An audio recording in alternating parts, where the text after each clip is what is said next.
My name's Chuck Durfee. I'm the Secretary of the Board for Agile Denver. We're very happy to be here at Mile High Agile 2015, which is our fifth and largest conference we've ever had.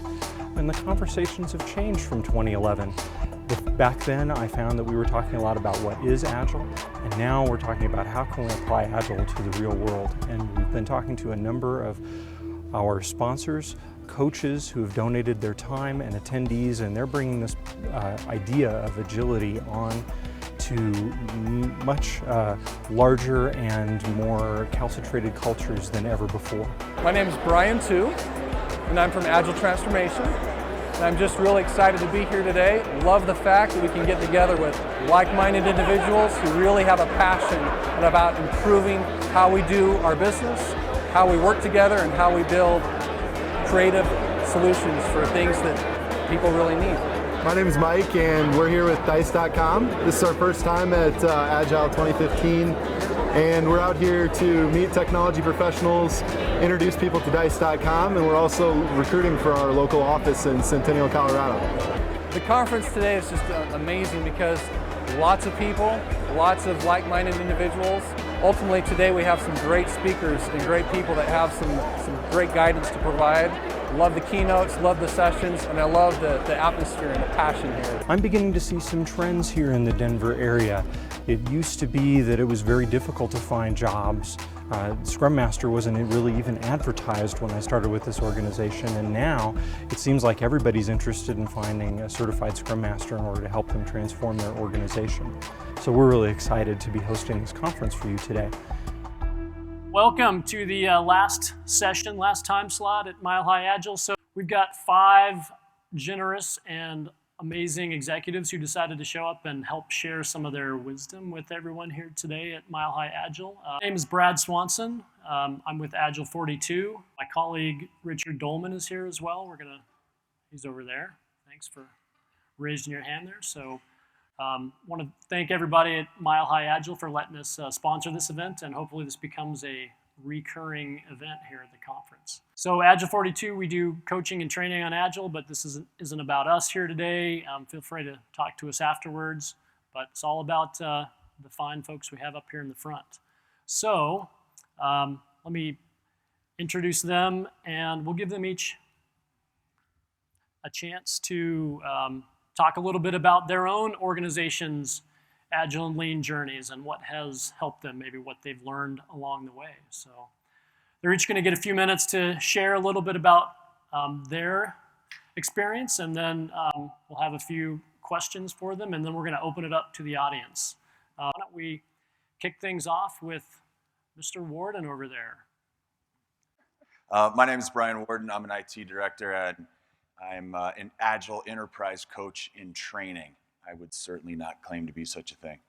Kind of a 20-year background, kind of through being an analyst to a developer to being a project manager, program manager, those types of things.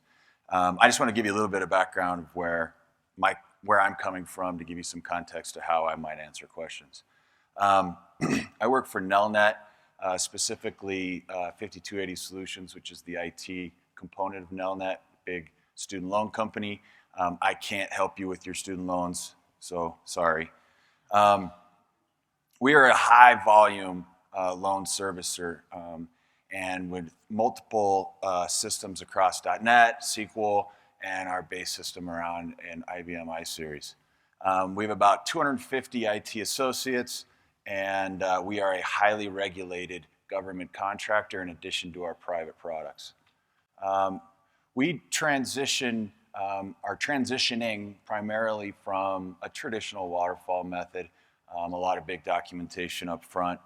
We have a pretty command and control structure that we're working to move away from. I think that we really are only about a year into our transformation, and we've really only had teams formed in the last few months. So we're pretty early on in our process.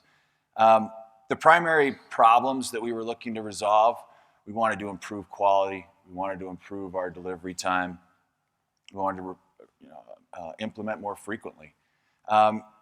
Be more efficient and to bridge an ever-growing divide between our operations and IT department. And that's was a serious part of our endeavor. So yeah, we're only about a year in, and we have really seen somewhat of a downtick in our efficiency as we transform, but we're really beginning to start to see some positive results, but we're very early on. Just some real quick key things we've figured out so far, I think, is that just culture is absolutely critical. This is not a change in methodology. You've heard these things before probably, but it just became so crystal clear to us just as we start to get this thing on the road. So it's kind of the perspective I'm coming from. These guys are going to know a whole lot more than me, but if you want the newbie perspective, that's what I'm here for. Okay. Well, thanks, Brian. Why don't we move on to Rick? I'm Rick Newman. I'm head of engineering at ReadyTalk. We are in the business of audio and video and web conferencing. I've been the head of engineering for a couple of years, but I've been at ReadyTalk for about 6.5 years. Started in engineering and kind of came up through engineering and did a stint as Scrum Master for a time before I moved into kind of a management role. We started our Agile journey, I guess, almost as soon as I started there, not because of me, it was just more coincidental, in hiring our first Agile coach.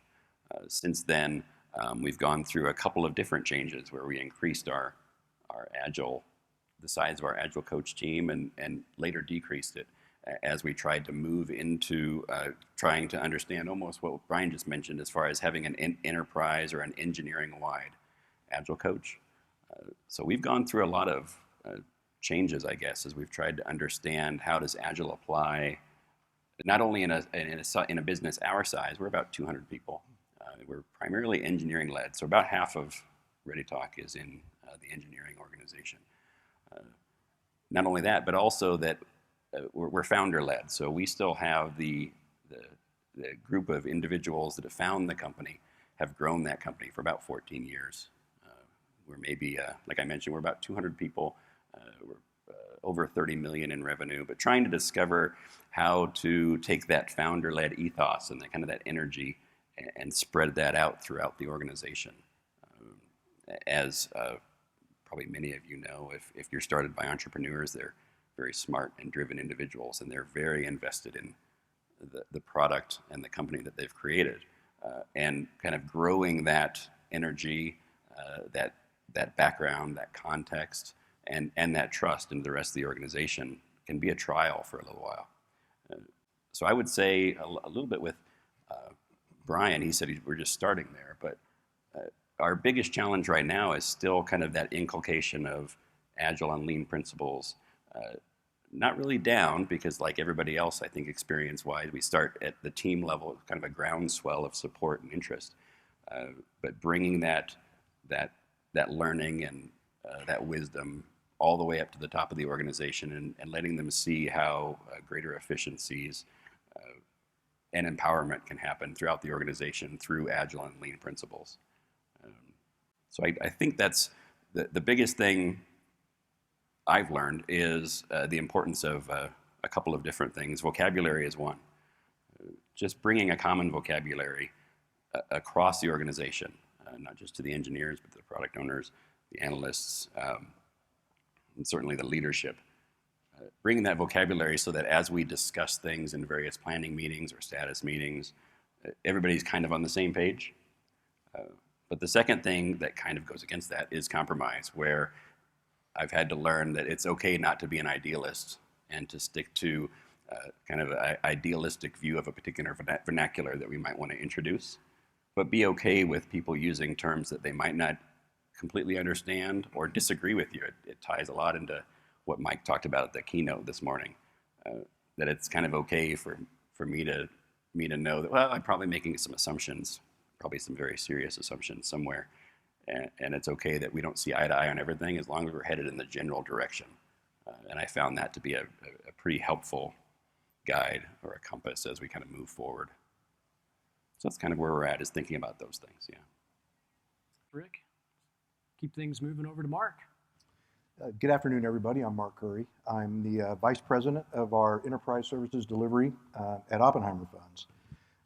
Probably more relevant for our conversation this afternoon, I've been the executive sponsor of our Agile program for 8 years now.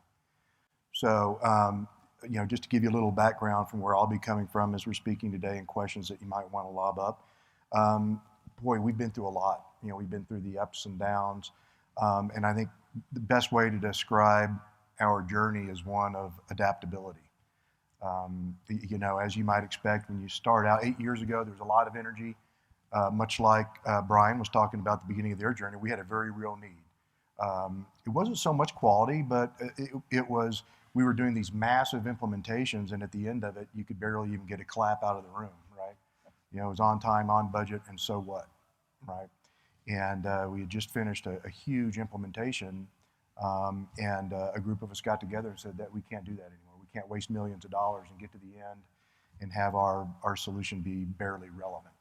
So we knew that we needed a more collaborative approach. So our story started out pretty good. We had great sponsorship all the way from the top, the president on down, the CTO, the CIO, everybody sponsored it. And we started our journey, 8 years ago. Tremendous success. A lot of projects that people thought couldn't be done Agile were done Agile, and were very successful. But I would say over the last few years, things have changed quite a bit. Some of it really good and some of it less good. The good stuff that we're seeing is even outside of solution delivery, software delivery, we're seeing, you're seeing storyboards up in areas that don't even know they're doing Agile in the business side. In the print room, you're seeing people embracing the notion of storyboards and checking stuff off as it's done. It's really done its job in that, it's permeated the organization. From a software delivery perspective, it's been a very cyclical thing. I'd say still mostly positive, but the big adaptive change for us was when we first started, we built these teams, and these teams became entities in and of themselves. They had names. These teams would be together for 3 and 4 years, and people would shape work to fit the team, right? Because they wanted to use that team. They wanted it to be Agile, and that worked really well for 3 or 4 years. But the way we've adapted now, we've had to become much more just in time, right? To where, we've been working hard to tell folks, don't worry about making the work fit us. You tell us what the work is, and we can shape the teams, to fit the work. And that's been a pretty big change. Some of these names, when you have names, and you know how teams make up really cool names that are really catchy, and and everybody knows who they are and all this. It's been a pretty significant change for us, and even the size of the teams. We went from pretty large teams, that would have upwards of 8 to 10 team members, down to teams that only have 3 or 4, in some instances. But really, the best way to describe it is a lot of adaptability, even terminology. Brian was talking about how it's okay to kind of say things your own way. Even when things are wildly successful, terms wear out. People get tired of hearing about, product owner this, product owner that. They get tired of hearing about stand up this, sprint that, story points, all these things. And something that we found, pretty beneficial was to kind of go with whatever the terminology is making the most sense with the new team that you put together. Really, the new stakeholders that are around you, whatever resonates with them, don't be all coppish about we got to use the right terms. Use the terms that really resonate with people, because you'd be surprised how quickly you can turn people off just with the conviction that you have over a name of something. I would say another part of our big, of our journey has been, don't be afraid to make the tough decision. It's amazing how empowered you will find yourself. When you start delivering and you're successful, you become very empowered, and you can become a little bit lackadaisical. When you see a problem on the team, make sure you do something about it. If you sense that executive sponsorship is waning, don't think it's just going to come back. You got to devise a strategy to get that executive back on board. figure out what that trouble spot is. But definitely don't be afraid to make those tough decisions, even if it's for the sake of change, right? Even if you're not quite sure, because you can always change it. But keeping it fresh is very important. 8 years is a really long time, and if we looked the same way that we did, 8 years ago, we'd be long since dead from an Agile perspective. And then, of course, delivery. From our journey, really, we can talk about adaptability, we can talk about making tough decisions, we can talk about being inclusive. But then, at the end of the day, delivery is what really is king. Just make sure, we've always made sure that we're doing a good job of delivery. And, when you sense that you're on that epic that's going nowhere, when you sense that the product owner's lost touch with their stakeholders and it's, and the value proposition just simply not there at the end of the epic, stop it. Don't just deliver for delivery's sake. So those are some of the key, the key pieces from our journey. And I'll hand it on to our next panelist. All right. Well, thank you, Mark. And Eric, take it away. Thanks for having me this afternoon. So I'm kind of the odd bird on the panel and probably at the conference because I work at one of the federal labs in Boulder, specifically for NOAA, the U.S. Department of Commerce. I know a lot of you are probably sitting there thinking, well, wow, a government employee, so we think lean, we think agile when we think of the government, so that must have been pretty easy to bring that culture into the U.S. government. But you'd be surprised, there were some challenges. To give you a little background on my experience with Agile, it started when I completed a NOAA leadership training program and found out at the end of that unfortunately I was going to have to go on into leadership. And so I took over the deputy director role at our lab. The first thing I did was organize a senior staff retreat, and one of the topics that came up was our software development team. Basically, a person came to us and said, this is not working, we're in real trouble here. And so I started to talk to them and I said, what are we facing? And so some of the things was, it was hard for our teams to adapt to requirements. So they would get off and start building something and give our scientists something 6 months down the road or 9 months down the road that the scientists would say, that would have been great to have 3 months ago or a year ago. That's not what I need anymore. And that was frustrating. We were working at an unsustainable development pace. I use the term a lot, hero mode. Our coders were all in hero mode, and we had some incredible heroes. And especially in retrospect, as I got to understand what all they were doing, how many fires they had to stomp, we were lucky to get as far as we did before we lost those heroes to new jobs or burnout. We had no teaming structure whatsoever. So to tell you how we were organized, again, because I'm from the science community, it tends to be organized by the scientists and what grants they get. So they would get grants. Those grants would come with software development, infrastructure development, and they would build a team around that project. And so that meant sometimes our teams were 1 or 2 people. A lot of problems with not having a teaming structure. And then one thing that I've really come to appreciate is we had no concept as an organization of taking a breath and asking, how is this going? Which is so fundamental to my experience in Agile is every once in a while you just have to stop, take a breath and say, is this working? And if it's not, what do we need to do to fix it? So I had been fortunate enough in this leadership program that I had taken to get some training on Agile and recognized a lot of what we were going through was in the Agile Manifesto and said, all right, let's try to do that. One of the things that we did right with that was, I'll have to admit, an accident. We ended up training the entire, doing an introductory training of what is Agile to the entire organization, including our scientists, including our managers, including our data managers. Everybody was all hands into this training. And the reason I say it was an accident was one of the tough things in the federal government is we don't have huge training budgets, but per person, by having everybody show up to this training, we could get our software development team in there and get trained.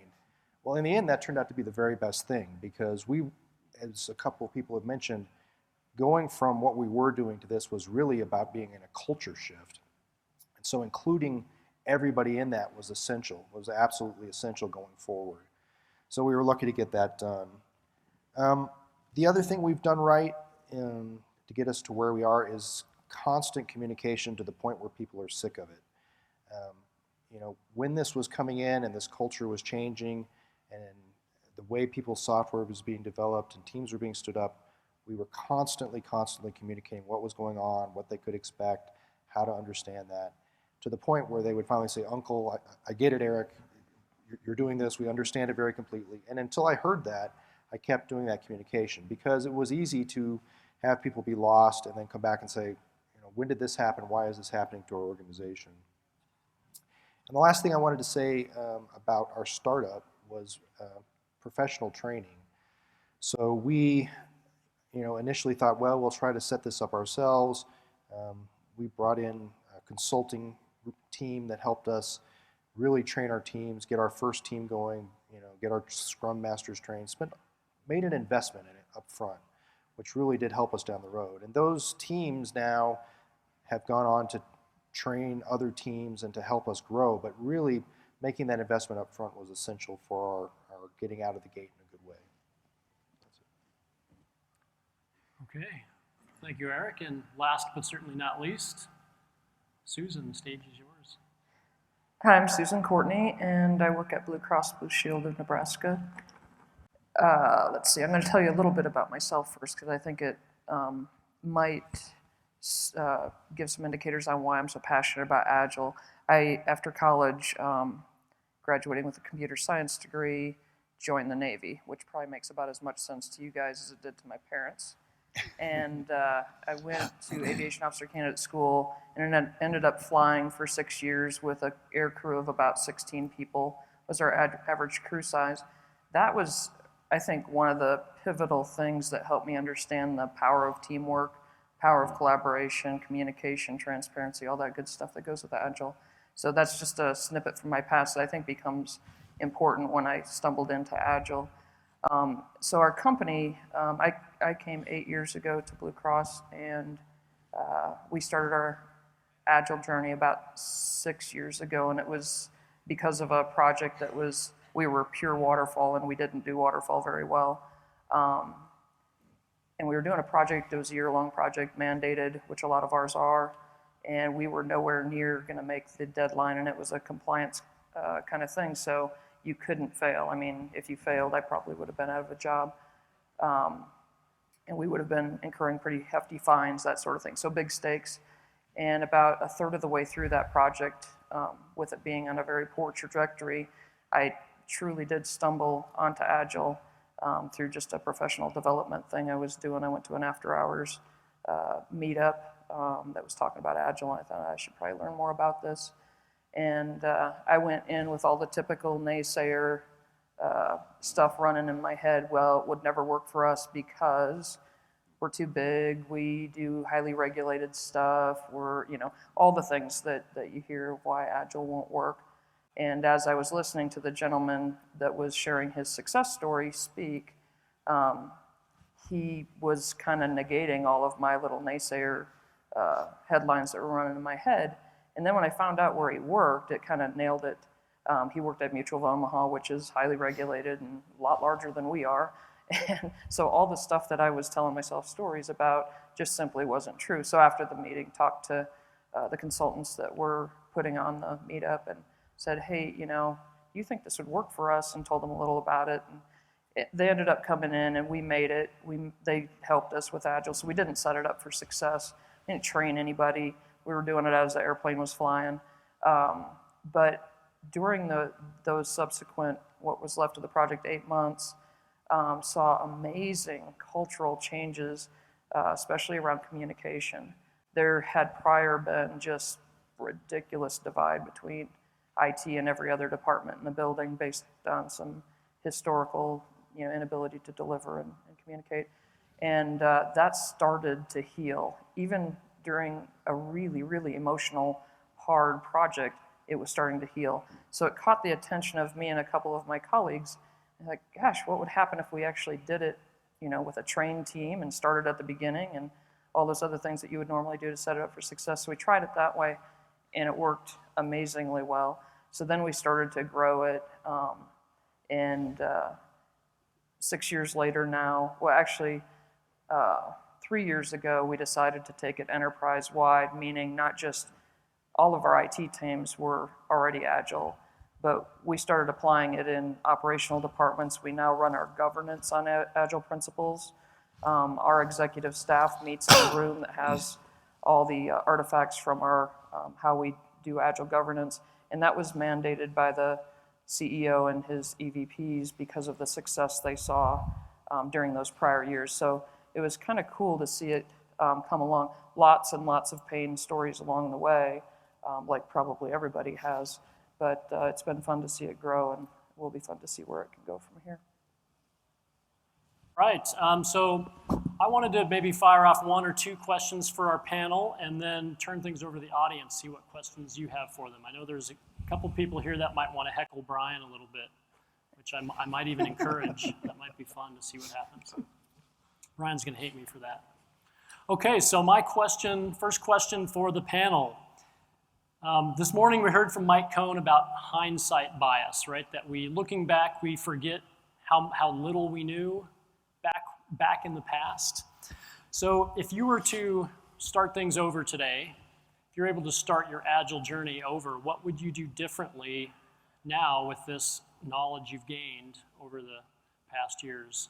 What would you do differently with that benefit of hindsight?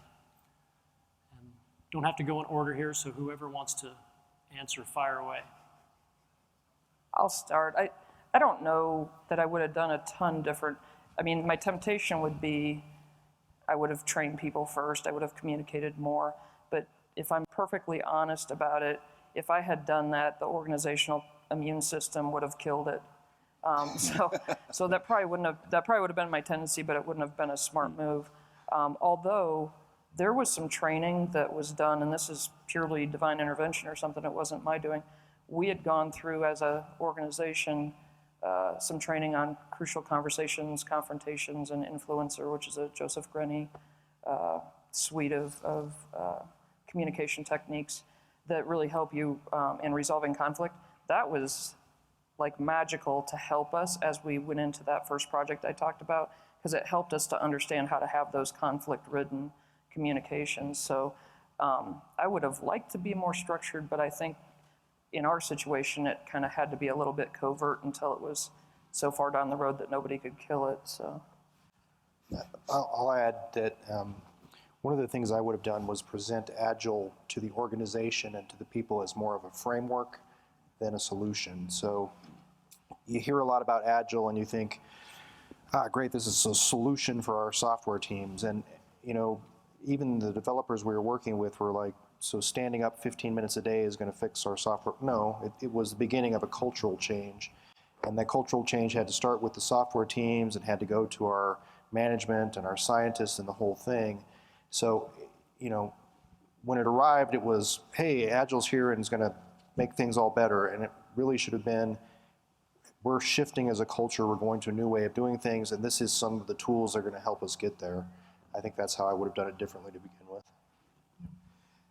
I think a big thing that I would have done differently is we have two major offices, one here in Denver and we have one in New York City. And we started the Agile journey here in Denver, and we really focused on it. And it wasn't until about 2 years into our journey that we started looking to do it out in our New York office as well. And I think to do it over again, we should have found a way to get us both going at the same time. I don't want to say it's that New York's never caught up with Denver. It's not that at all. It's just that, we evolved very differently and at very different paces, and we've never really developed a big time, a true synergy between the two deployments. They're very different, and different's good. But I think we could have done a much better job about leveraging lessons learned and that type of thing had we kind of started our journey at the same time. So if you have co-located opportunities, it's something to consider. I think the biggest thing that, if I look back and think, could we have done something differently or even sooner, it'd be closer to sooner. About a year and a half ago, Enterprise Agile Coach started kind of an enterprise Kanban board that tracks, it's a little bit like a portfolio view, but it starts to track projects and the epic part of those projects across an enterprise board that involved all the departments through ideation and development and marketing and release. That has spurred so many great conversations across the department heads that I wish that had happened earlier. It in and of itself, it didn't fix anything, of course, but it caused a bunch of great conversations that did end up fixing a lot of things. For instance, the first thing that we really noticed was we never told marketing anything at all. And a week before we'd release, we'd let them know, hey, this is coming out, and you probably have to do something about that. Send an email or tweet. Whatever they do. Tell a friend. But that was a huge enlightenment, at least at that department level of who we were leaving out and how to start those conversations earlier. So that I think would be the first thing that I would hope we would initiate earlier on. You should see the one at Blue Cross Blue Shield. It's a serious one. It's pretty cool. Yeah. I guess I would jump up a little bit of what Mark said in that mine's almost the opposite, right? We did a pretty big bang approach. We found that we tried to pilot it, and we found that there was a whole lot of discussion that didn't necessarily apply to everybody. So it got kind of weird. So we said, all right, fine, we're just gonna go for it. We kind of big bang approach. And I think maybe we should have been more patient and let it be a little bit weird for a while, rather than just, going so big bang, because it just creates more chaos. But it keeps people in alignment. So I think there's a pro and a con. All right. So how about we turn things over to some audience questions? I have a few more questions I can throw in there, but no shyness going on here. Hands are going straight up. All right, so our volunteers will bring mics around. Let's see, Rick, you started to touch on it. I am really curious to hear about what's happening at the executive level.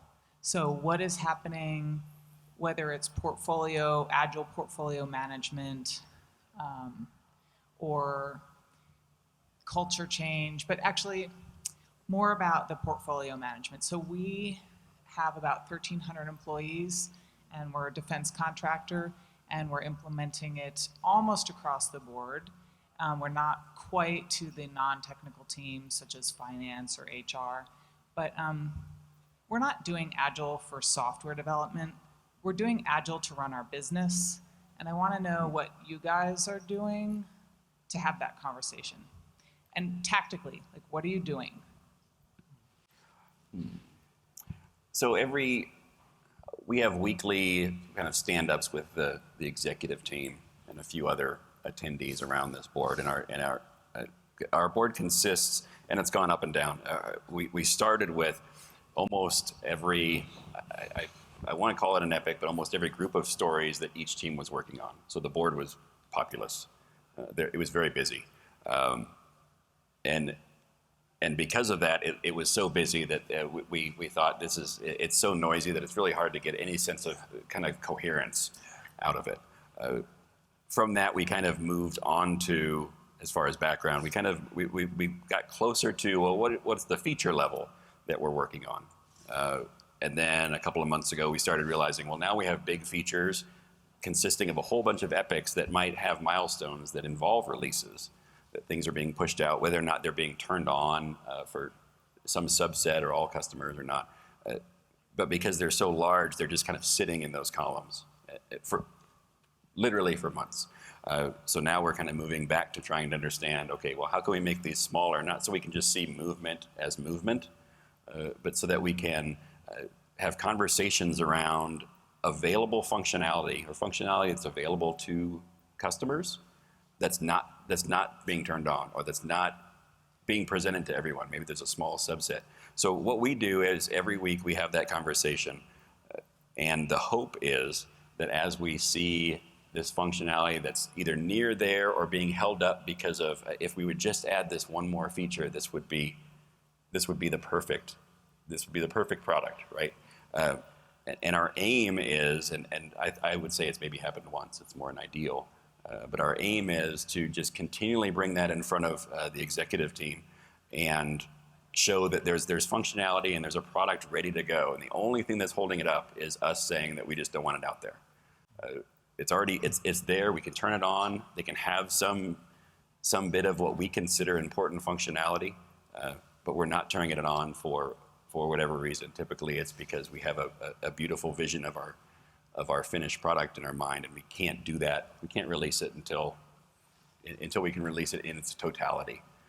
So a lot of that, I would say tactically, a lot of that conversation happens around why aren't we putting this out yet, and why is this list of features so long? Why is our MVP so large? What part of your beautiful vision are we missing, or is it necessary? And I would say for us, we have a couple of altitudes that we show. We have a really high altitude that the level of work, it really does move pretty slow because it's a very high level. And we review that more on a monthly basis. Our weeklies, I dropped that down to a lower altitude. That's in another room across the hall where the leads from the various Scrum teams meet to do a Scrum of Scrums and coordinate any activities that need to be coordinated between teams, talk about any delays in features that are expected, that kind of stuff. There is some flow back and forth, of course, if decisions have to be made.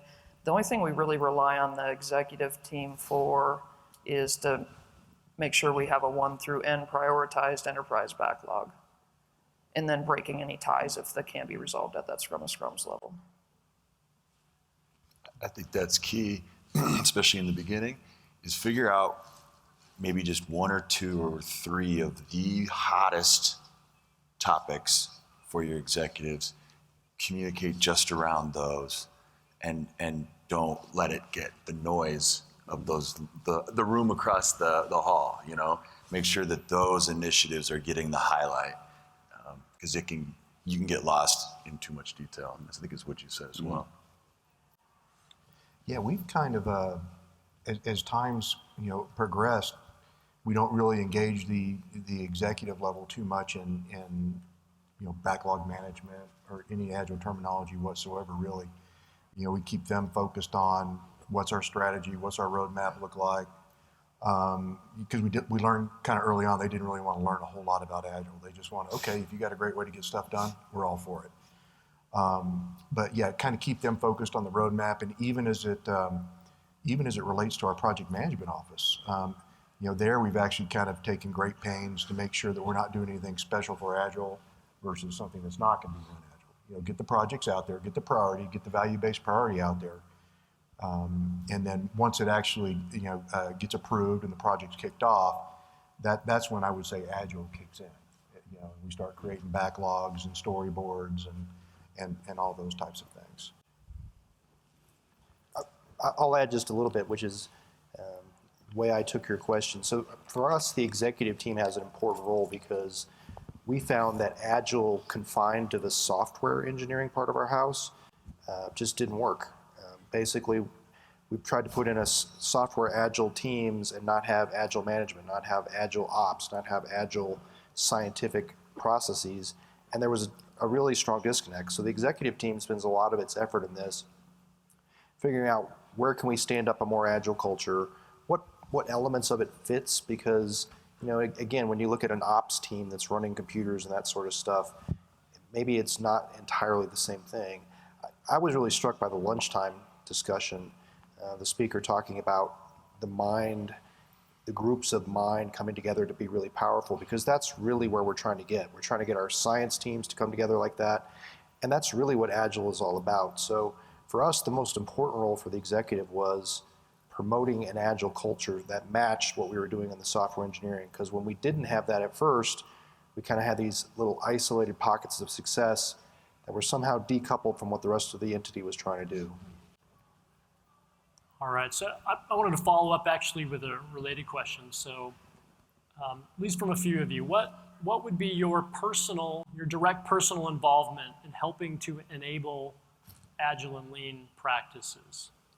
So in your role as an executive, what's your personal involvement sustaining things? So I'll jump in real quick. So, I was the one that brought it and started it. And I'd say two important things as an executive trying to bring Agile into the organization. One was constancy, because Agile, when you first bring it in, there were some rough patches, and I had to commit to this is how we're going to do it, and let the people know that when we hit those first rough patches, yep, that was a rough patch. The other one, and this is going to sound funny, and maybe as taxpayers you won't love this, but was embrace failure. I had to be willing to really embrace failure and let the teams know that that was okay. I remember we had a retrospective looking at what was a data system for a satellite launch. So this satellite was going to go up. We were going to have to collect the data. It just didn't go well early in this Agile process. At the retrospective, we went through, why didn't this go well? Why didn't this team work together? Oh, well, the scientists never showed up at our meetings. They weren't there to give us the requirements. The documentation from the manufacturer never showed up. A whole list of things.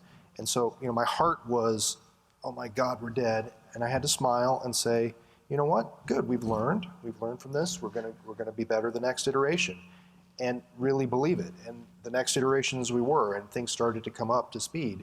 It was that.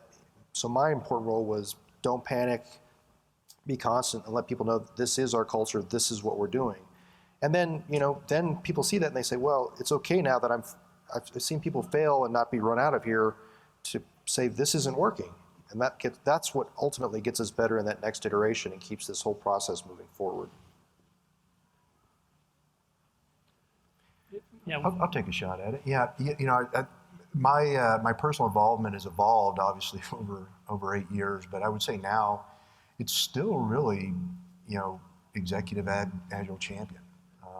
Since we started, we've been through 2 presidents and 3 CTOs.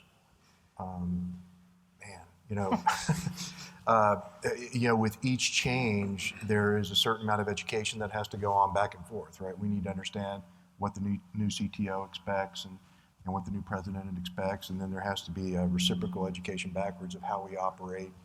And everybody has a differing desire to understand differing levels of detail, right? One CTO, nothing at all, and another one very engaged. Some other things that you kind of see come and go, at least in our organization, is during a certain era, and for us, it's largely driven by market conditions. When the market's doing great, we're doing great. Plenty of money, but you'll see that sometimes it's really a strong desire. We'll have an 18-month cycle where just the ability to deliver brand new greenfield type things, is super exciting. We're willing to throw a lot of money at stuff and see what we can conjure up, and managing, leading the possibility. Then you'll see the market kind of tank, and it becomes more about, managing probability. My personal involvement is kind of trying to shape the energy in our Agile program to make sure that we understand what's going on, what's influencing our executives, what do our projects look like, and how can we maintain relevance in everything from the way we speak about things, the types of questions that we ask, and the type of emotions really that our product owners are going to bring into the table, depending on what kind of cycle we're in. Architecture is another thing that kind of comes and goes over 8 years. It's a pendulum type thing where, when you're blowing and going and the money's flying in, no one really cares too much about architecture. Then the pendulum swings the other way, and suddenly you got to figure out how you're going to integrate architecture in every single step that you take, in your Agile delivery. So my job is really just to kind of keep a pulse on that, and and kind of be that conduit, bringing in Agile coaches when we need to bring in Agile coaches. And just making sure that we're current. All right, so we'll go to another audience question. I do want to mention, "Don't Panic" is a great slogan that Eric mentioned. We've got stickers out at our table right out here with the "Don't Panic" slogan. So if you like that slogan too, take it away. We get a question right here. Hi, I work for a huge worldwide organization. We're about $4 billion a year, and we've got multiple teams spread across the world. I mean, I've got programmers in Manila, development staff here in Denver, out in Philadelphia. I've got deployment and release management staff at data centers all over the world. And Mark, you started to touch on this when you talked about development staff here in Denver and in New York. How would you suggest we resolve some of the problems that I'm sure you can imagine are going to come up when we've got, staff in Manila coming to work as we're getting off work here in Denver, 12 hours difference? How are we going to address some of those things that are going to come up with widely geographically dispersed teams? I was only able to hear about half of that, but you're asking, when you got these multiple time zones, how do you manage that? Yeah, how do we manage that, and how are we going to manage some of the communication issues obviously we can't do scrum and stand-ups when half our team is 12 hours off. Yeah. Well, boy, my experience has been you can. To make it a little bit more complicated, we also have been working with Agile Scrum teams in India for about 6 years now. So we've got Denver, New York, and India. And actually, it's almost easier working with India than it is New York. It's a great question. What we try to do is we'll trade off. When we're working with India, and generally they want to do it our way to make it easy on us. But we still have sprint reviews with both teams there. When teams are working together on things, we do sprint reviews that includes both teams. We put huge smart boards in each team area. It's the same brand and everything that we've got in Denver, New York, and Chennai, India, so that people can see each other and they can draw on the boards and those types of things. That's for sprint reviews. For stand-ups, it's not feasible. For stand-ups, the way it works with India when we're doing joint projects, a lot of times you can get them working on their own stuff and you don't necessarily have a scrum or anything like that going on. But for stand-ups, the only way that we've really been successful with it is they have somebody at each location. They have someone in Denver and someone in New York in the case of India, and they communicate to the team. When the team in India comes in at 8 o'clock in the evening our time, the person here in Denver communicates with the team and brings them up to speed of what's going on, what work got across the finish line, what impediments are still in the way, and that type of thing. But it wasn't terrible. I'll tell you another big key is to the extent possible when there's a big epic. When you got something that's going to take 6+ months, and it's going to cost millions of dollars, get the teams together for kickoff. Right? We have flown to India more often than not. We have India come to us, and with New York we do the same thing. We'll travel to New York for a kickoff, or we'll have them come to our place for a kickoff. We don't do that for every single epic, but for those really big ones that high exposure, a lot at stake, then we make sure that the teams are together for that kickoff. Was that your question? All right, why don't we take the next question? One of the things I think we all face is our CEO and our CFO, they're responsible to the board. And so every fall we go off and we do the big strategic planning initiative. And we develop these roadmaps based on high-level objectives that are decided at that point in time. And then a sales forecast are put together shortly thereafter. And that's delivered to the board. And the CEO is expected to deliver on that plan, and any deviation could cost him his job or her job. How do you bridge that process with the Agile delivery process? Because there's certainly no way at that point in time we know when those major initiatives are going to be able to be delivered. So we handle it through, because we have that enterprise list 1 through N, the execs are charged with making sure that the promises made to the board or the things that are needed for our market, whatever success is, that we make sure those are the highest priority items. If we have, conflict with something that's taking up, we have a pretty good visibility into our capacity. So I would say the first part that helps us is there's some appetite control on our execs and the board and that sort of thing. So that helps a ton. But when we do run into things like the president says, hey, you can keep your plan at the last minute, that changes things, because what you were going to be working on is not the thing you're going to be working on. Now you're going to make that happen. So the ability to move things around in that prioritization, if we have to, we can stand up another Agile team with a partner staff aug type situation. We have not had to do that yet. That's kind of our backup plan. We've been able to handle it through prioritization. And then just, I guess, managing up that capacity management, managing up with that so that they don't get their eyes bigger than their stomachs.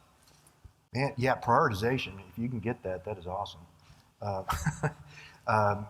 We have a very similar process, where everybody goes to dreamland and then they come back and, you got all this stuff to do. I'm being, whimsical about it, but it is very important stuff. But it's rare that it can all be done, and I think everybody even kind of knows that, so you do need that prioritization mechanism to be able to push back. But that is one of the most important art sciences that I've ever seen to be able to facilitate priority conversation at the executive level. But that is the key. Find out what those what the most important things are, and then as your organization evolves, you find people that are very adept at being able to start laying out the epics that are associated with that roadmap, and start breaking it down, start identifying product owners that would be good fits for each of those critical path items, and let let Agile take its course, if you will. But prioritization is king. A value-based prioritization at that. My question centers around work in progress in your adoption period. So it doesn't seem like when anyone converts to Agile, they probably stop all projects and then start up. Did you have big projects that were in flight, and let's say you were, whatever your process was prior to that, did they continue on that process? Did you how did you work around that? Boy, I won't be much help for you on that one. We did not try to take anything that was already in flight and convert it to Agile. We let everything take its course. If it was being run waterfall or iterative or RUP, whatever the case was, we let it finish its course. We did have a couple of examples where that was the cure, where people asked, hey, could you come in and start doing this project Agile? But then it was almost like a full stop and an assessment, and a creation of backlog items and picking it up from there. So it was almost kind of like a cataclysmic event almost, if we were going to try to change the methodology that we were delivering the project. But when we were in adoption, the biggest thing we did was make sure the first couple things we give the teams, it was kind of okay if they failed. Don't throw them in the limelight with anything super important, and let them get their feet wet. Fail a few times and start kind of upping the ante on the on the criticality of the projects that we gave.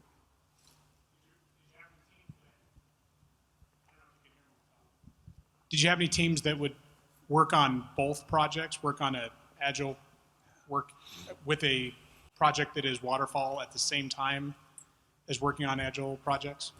Yeah, that is a reality. Obviously we try to mitigate that as much as we can, but when new team members come in, they often have some prior commitments they're trying to wrap up. We don't do it on purpose. We try to make that, the exception.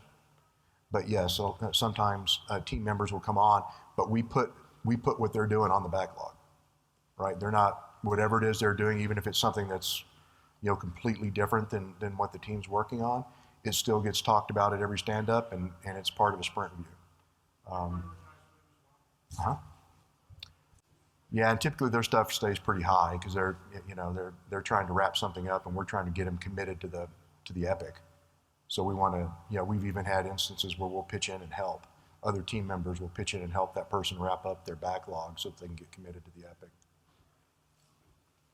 On-call is another example where consistently, here that's not, for on-call, that is not the exception. It is the norm that you will have team members that all of a sudden get tapped on the shoulder because something went bump, and they got to burn a whole day working on a production problem. That's where your scrum masters just got to be paying attention and monitoring that capacity. We do pay very close attention when we start a sprint. Who's on call? who's on call during this 2-week sprint, so that the Scrum Master's aware of that, and it is a known risk going into the sprint that someone might get commandeered for on call. I'll say that we have very, very similar experience in that. Basically, we couldn't just drop the legacy products as much as we wanted.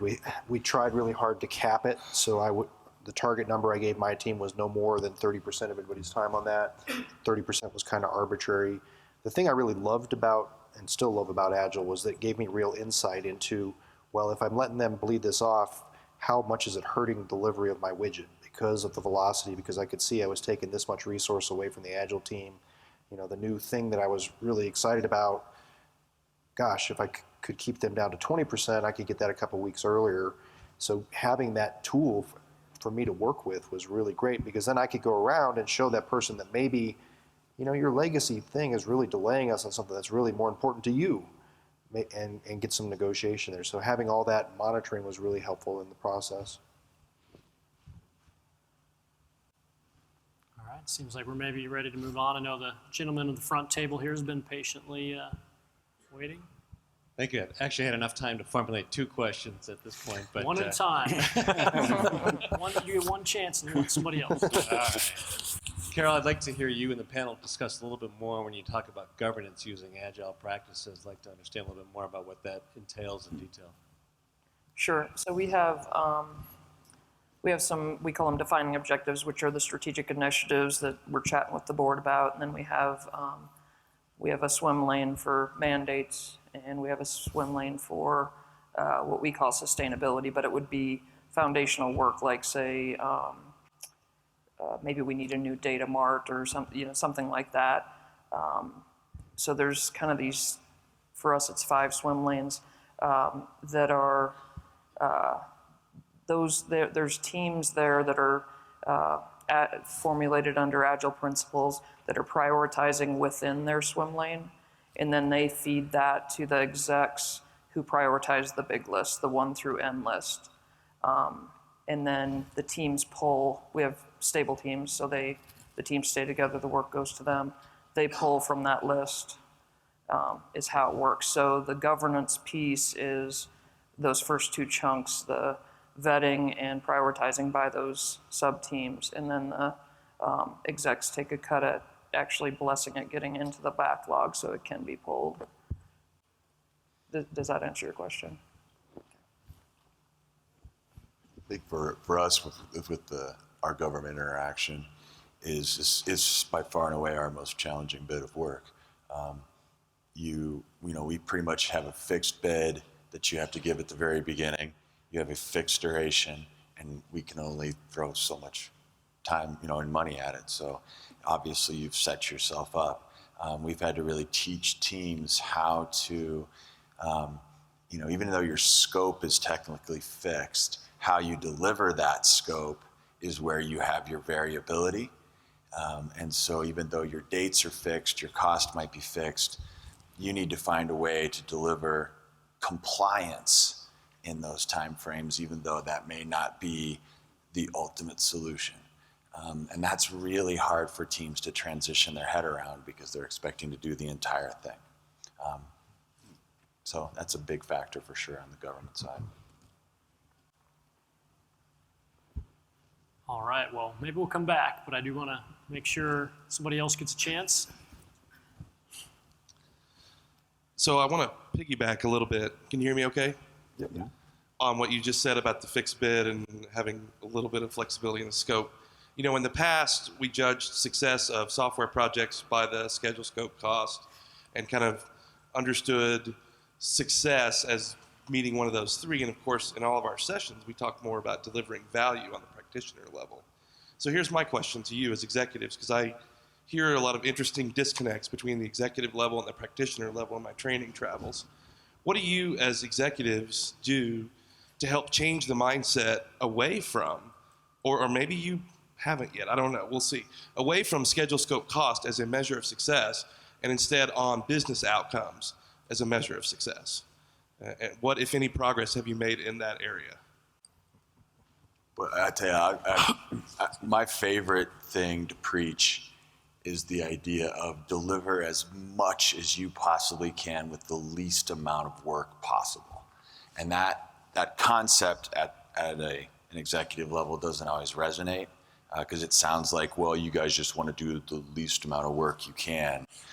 No. And so I think that message, continually hammering that message and saying, you may not have this grand vision, but we're going to deliver something. You're not going to lose it all because you don't have anything. Yeah, if I understand your question, it's still an evolving thing, even after 8 years. Kind of the further up the food chain you go, frankly, the less understanding they have of what it is you're doing. And they're just looking at the high-level metrics. They're looking for green and yellow and red, and how you doing on burn rate, and and cost, and and all those types of things. So it's really the most effective way, and I won't call it completely successful. Is to, when you're working with that product owner, you're helping them with their story. Still not once, even in a fixed bid kind of a situation, has the product really turned out like anybody really thought it was going to turn out.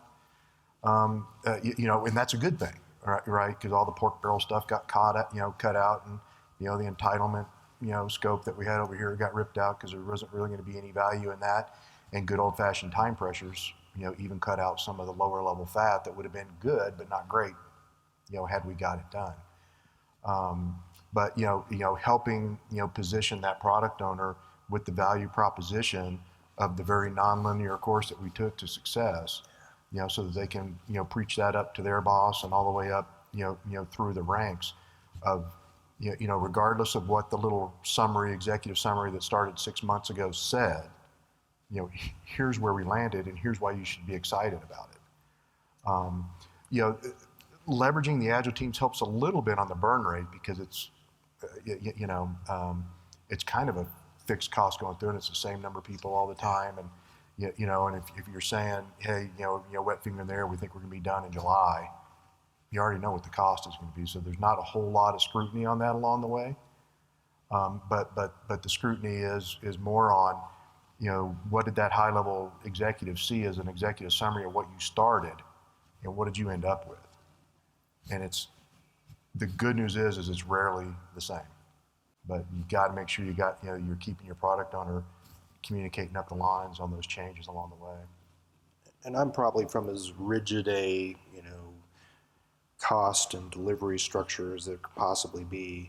I can't imagine that there's worse. I hope not for you guys' sake. But one of the things that Agile has brought and really helped me with is, you start to see where you are in this much earlier in the process. And if you have good communication to your executive level, and you can say, look, this team is, you hope it's ahead, and we're going to have extra capacity, and we're going to add new features. But most of the time, they're optimistic, and okay, we're going to have to trade some features off. Then we work the story that says, are we to the point where this is now a critical situation? We're not going to be able to launch this satellite because we're so far behind on these deliveries. Or is it what you were saying, stuff that, okay, we really, really wanted, but now it could be jettisoned, we're still going to be okay. And by communicating that early and constantly, I've personally had a lot of success because they understand that the one thing that I've found that executives and higher in the government really hates is the big surprise, which is, we've been building for 2 years, you promised you'd get this done for $3 million, and then I didn't get it done and I need another $3 million. So by the tools that Agile gives you for monitoring velocity, for communicating, for setting what we call the water level of a project, and seeing that we're always above that water level, I think we've had really great success in engaging the executive level and helping them see where we are and what we need to do.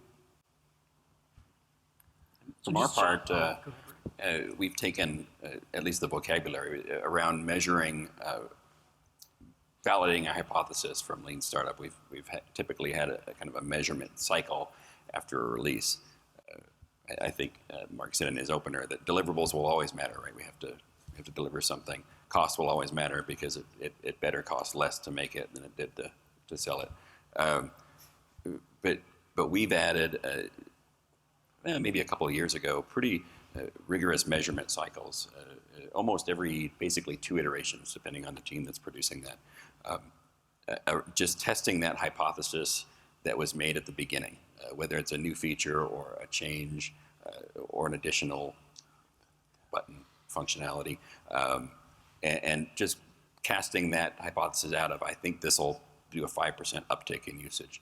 If that doesn't work, then we can stop midstream and question why we thought it was an uptick. Where did we go wrong? Were we just flat out wrong, or was it a poor implementation?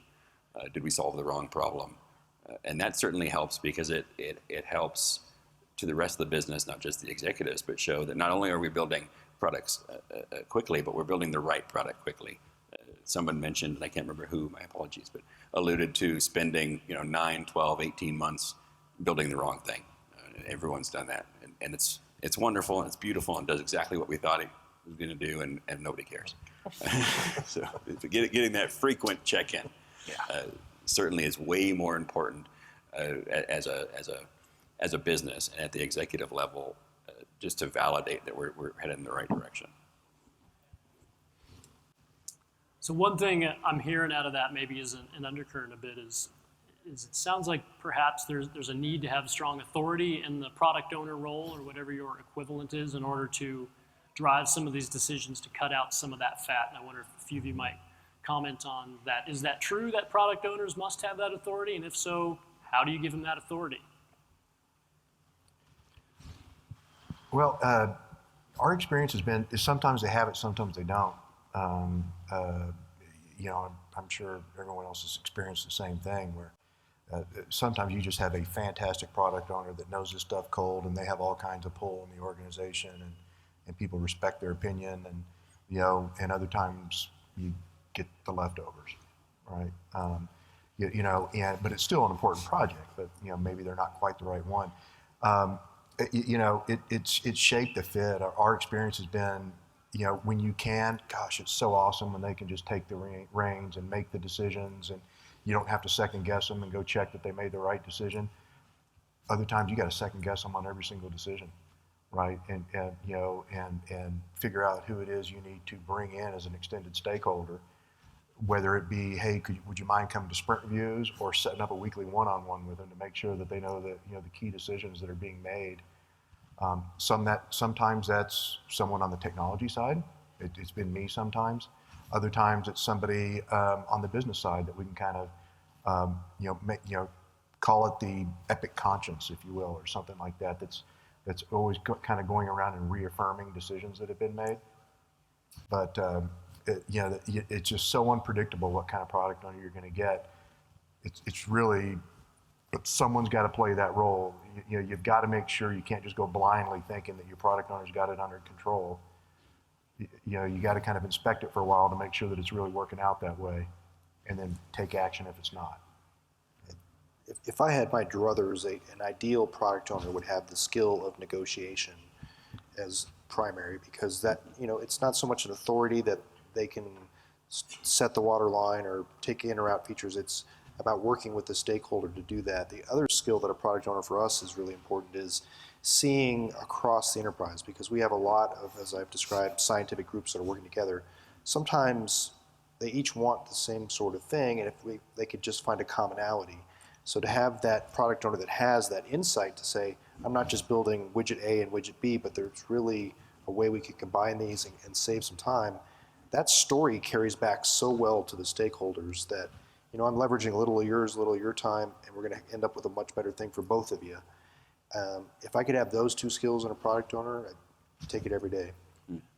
So we are doing roadmaps and prioritizing 1 through N, and looking at WIP and things like that. So after our lunchtime keynote, I start to think about what's next, right? So if that's running smoothly, that means that we probably have good connection between strategy and execution, and we're probably having some good conversations with sales about when they can engage in new contracts, et cetera. So then, do you have any inkling as to, what's next as far as the amazing breakthroughs that your organization might have in,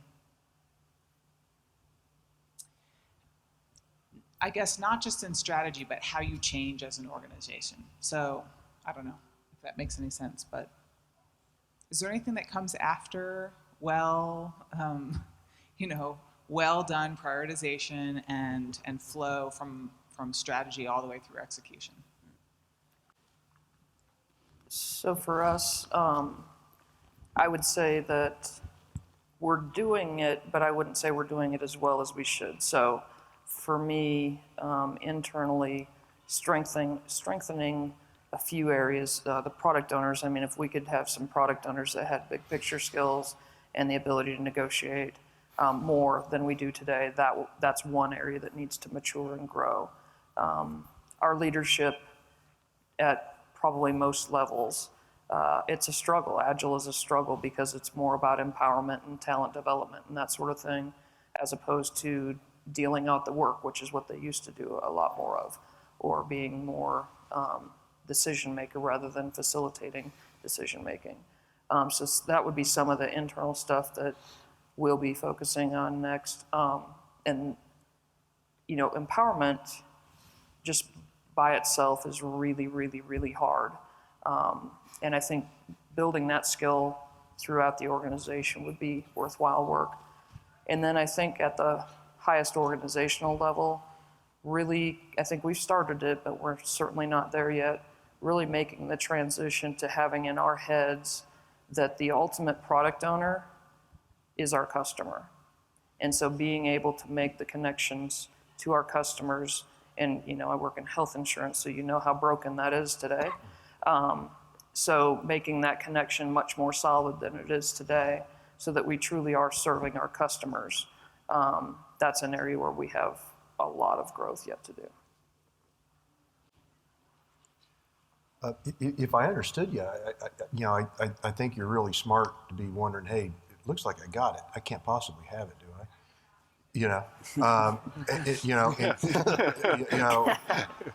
And you're right. Yeah, you got your priorities all lined up. The whip's looking good. Everybody's happy.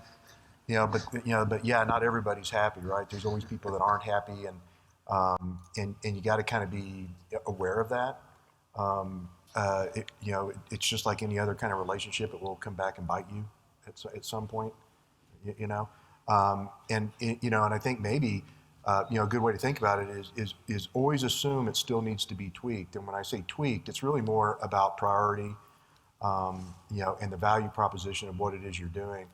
And I found at times the Agile team can be very persuasive and become the expert a lot of times and help change priority. We have fallen into the trap before where, hey, there it is, man, bam, bam, bam, bam, bam. But just like that path to success that we were talking about earlier is very nonlinear, and where you end up is not where you thought you were going to end up. It's kind of the same with priorities. You got it up on your board, and you got your backlog laid out. The odds are something needs to change in there, and just always be listening for that. No, I definitely did not mean to imply that we were doing it well. I was just thinking, if my job is to look forward and anticipate what's coming next, is there anything, my thought around that is, if I know what's coming next, maybe I can start to integrate it now, even though we're not doing this well, and that might help. But again, I know it does take a long, long time, and we are just in the beginning. So I just didn't want any misconceptions. Yeah. Any other panelists care to weigh in on that? I'll say it briefly. I mean, I think one of the things when I look forward, and the lunch talk really helped crystallize it for me, I've heard it presented in other ways, which is, we've left an industrial manufacturing base of how many bolts can you put on that car per hour and measuring things that way. Really now most of us are in high tech or science or some other industry where what we're really doing is managing groups of artists. I mean, talented people, and we've got to put a play together somehow. I'd be surprised if in 10 years there's Agile software conferences that are just software developers. I would be surprised and probably disappointed, because I think this has got to be a whole cultural thing. I think it's got to be integrated. I think it's going to just be called how we work and how efficient organizations run 10 years from now. So if I was to start to think about it, I would start to take some of the principles and think about how you can apply it across your organization, get other people involved in it, and maybe decouple it a little bit from just pure software engineering. So I had a question for you. You just kind of hit on it, Eric, and Mark, you made me laugh because you mentioned the green, yellow, red project, and I was actually responding to an email to approve my green, yellow, red report to my executives. So it's in our culture, it's difficult because I came in and I'm pushing Agile from the bottom up, from the development side. And I'm wondering if anybody's had experience, and I'm sure that Brian, you're going through it as well. The business still wants to run very waterfall. They want to budget the year before. They want to know exactly how long it's going to take. Here's our list of priorities, and then they pick them. Right? Come Jan 1, they're going to pick your priorities for you, and they want to hold you to a calendar. And then, of course, the business changes priorities during the year. Like, how are you dealing with that sort of impedance mismatch where you're trying to run Agile and the organizations are still stuck in this? They're still 15 years behind us technologically. Well, I tell you, that is, good luck with that. It's brutal. The point I tried to make very briefly is just to say, rather than give me a list of projects that you want done, can you formulate better in your mind how much do you want to invest in a given area? And then you get to pick as we go along and as things evolve throughout the year what you want to do.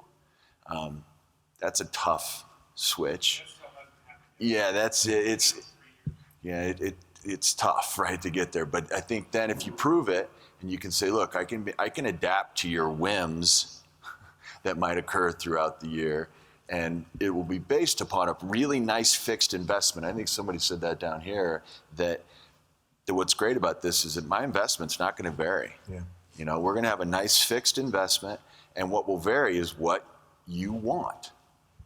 And I think that if you can get that mentality at a budget time, I think you can kind of tip the table a little bit and get it to more of that type of thinking. So I tried and failed a bunch of times, quite frankly, on the dummy switches and certain things that they wanted to see. And frankly, it's one of the expectations that we have of either the Scrum Master or the product owner to put together those one-page summaries for the executive decks. They're going to want to see it that way. We actually pulled it off and got ourselves removed for those decks. Came back and bit us, right? There wasn't enough transparency about what we were doing. So it wasn't worth trying to push our cultural change that far up the line. It still needed to be in a certain format in a deck that went to the president, once a month. What we did do though is change it a little bit, to include along with red, yellow, green. Yes, we still have red, yellow, green. Showing sprint on sprint velocity and those types of things. Because we're getting questions. Well, how do you know you're really getting the best out of your people? How do you know you're really, that they're improving? And so we added some kind of basic things like sprint on sprint analysis where they could see the trends. If it was going up and down, and if it went down, why? And just a brief little one sentence. Why did you see a 17% drop in time being spent on the epic, right? But long story short, we still do the one pagers. We still do the executive format, and it's not worth trying to fight it. You can use it to your advantage. I'd like the panel's opinion on this afternoon's keynote, where Rod talked about a very profound concept of very lean to no organizational hierarchy. And Rick, I think this was, Eric, this is building on something you started to talk about, that what will this conference look like in 10 years? So what's the opinion of the panel about the notion of lean to no organizational hierarchy? I'm a believer that it's going to happen. I don't know the pace because there's a lot of resistance to that from very powerful people. But I think it's going to go there because when you look at the success of those companies he's talking about, you can't argue with those kind of dollars. It's crazy to argue with that. Now people will because they like, what they have. They like the status quo. But over time, that's got to erode. So I'm a believer that it is going to transition, and we will see those kinds of conferences. I just don't know how quickly. You know, from my perspective, I'm already starting to see it in terms of like self-organizing teams, that I have groups that, I mean, I go out and I hire really well-educated, highly skilled technical people that have experience, and they find each other. They know what they need to get done, and they find the DBA they need. They find the Agile team they need to support their software development, and they're kind of doing it themselves. And so these self-organizing teams and that concept of, you know, how is that going to work? What I'd really love to see, you know, is a management conference in years to say, how do you deal with that? What are the issues that are coming with that? Because there is going to be some resistance to it, because it is a strange feeling when you're like, well, the people are doing the right things, but how did they get there? Why wasn't I the one that issued the roadmap and the action plan for the year? How is that going to work? But I'm already starting to see it, so I can't imagine it changing back the other direction. Yeah, I'm with Eric on that one. You know, financial services is probably a little bit more stodgy than most. Maybe not quite as bad as not more than me. Oh no, we'll compete. But you know, we're already saying the right things, even at the very top. That that we need to have more self-organization.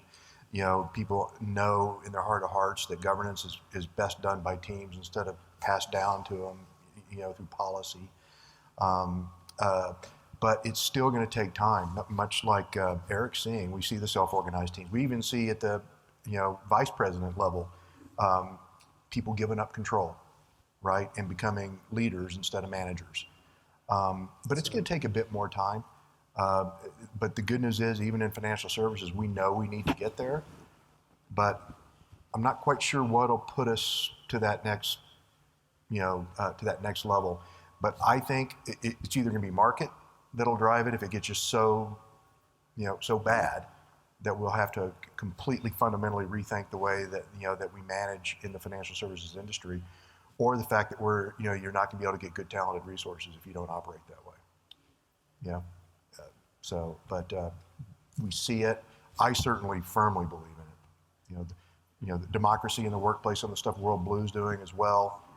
Super exciting stuff. That I, much like Susan, I think the successful companies of the future will embrace it and already have. Yeah. I can only just agree. And it's not even an organization. At Ready Talk, we actually push this pretty hard. So we have some fairly self-organizing teams. There's still a lot of control that comes with that, but I feel like we've made some valid steps. But we're nowhere near some of the companies that were mentioned this afternoon. But I don't think it's just it's companies. Culturally, we're moving that way, and I actually think that that'll happen before us older companies move towards that. I think the culture and the next generations will grow up with just that ubiquity of information that kind of has defined what command and control means, is kind of information access, not even hoarding in a negative sense, but just access to a wider perspective. As that becomes more ubiquitous, I think that will be the turnover. I think that those conferences that we're talking about will move more towards coaching. How do I enable teams to get that perspective and then be efficient and move forward well with other teams? I think that will end up being the focus of what that education looks like. Yeah, I don't know. I don't see a lot of companies transitioning. I really don't. I think it's going to be, you know, it's just hard enough to get a command and control structure to stop telling people what to do, much less give up the things that they valued their whole careers. I see those startup companies gobbling them up. And that's the way that transformation will occur, unfortunately. All right, so I'm going to put the panel on the spot. Quick answer on this one. If you had to pick just one thing, what's the most important factor in sustaining an agile organization? So ask for a quick response from any of you or all of you. I'm going to cheat, say twofold. But because I think they go together. Not only a passion, but also a willingness to compromise. You need to be able to get in the conversation, but have an actual conversation about it. Okay. Adaptability. Pay attention to what's going on around you and never be afraid to adapt. I'll go with Agile champion that was mentioned before. Someone has to be a champion, not just for the methodology, but for the change of the culture and be willing to take the arrows that come and keep that momentum going forward. Never assume you're healthy enough to continue, so keep tending the garden. Yeah, just don't ever underestimate the difficulties around a culture change. Yeah, one of my favorite quotes to that is, your culture will eat your strategy for breakfast. Yes, it will. Yeah. Yes, all right. So I want to take this time to thank the panel. So could everybody give a round of applause for our awesome panelists?